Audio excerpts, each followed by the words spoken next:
So this guy tries to get rich by scamming a popular game show.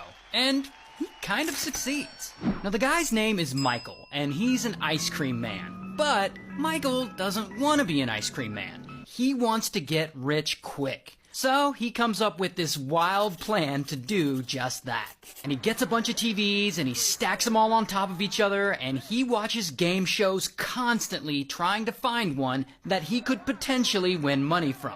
And one day, he does find one. There's a new game show called Press Your Luck, and the contestants are winning pretty good money, and Michael looks at these mediocre people playing and he thinks, hey, I could do that.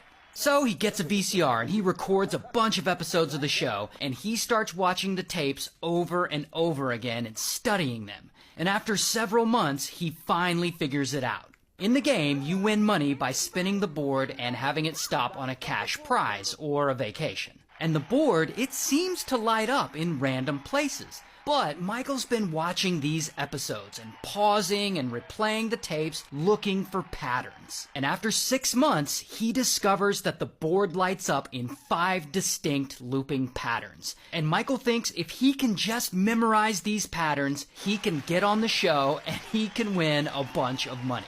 So Michael memorizes these patterns, and he practices the timing at home, pausing and playing his VCR until he's a master at this game. Then he scrapes together all the money he can, and he buys a bus ticket to Los Angeles, and he shows up to the casting office of Press Your Luck. And he auditions, and he meets with the producers, and sure enough, bam, they cast him. So fast forward to the day of the taping, and Michael is there on the show, and he's nervous, but he's ready to win this. Let's meet our second player, Michael Larson. How are you, Michael?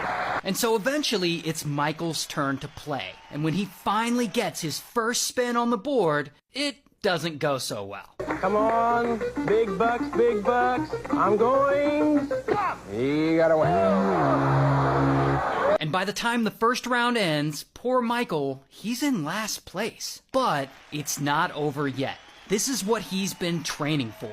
He is determined to win this money. So when his turn comes up again, he is ready this time. He gets a spin on the board and bam, he stops the light and he wins a nice little cash prize and an extra spin. And so he goes again and bam, he wins again. And he continues and he spins again and again and he wins more and more. And soon his winnings are over $30,000. Now at this point, the producers of the show, they start to get suspicious that Michael might be doing something shady. But the woman in the tech booth who's supposed to be watching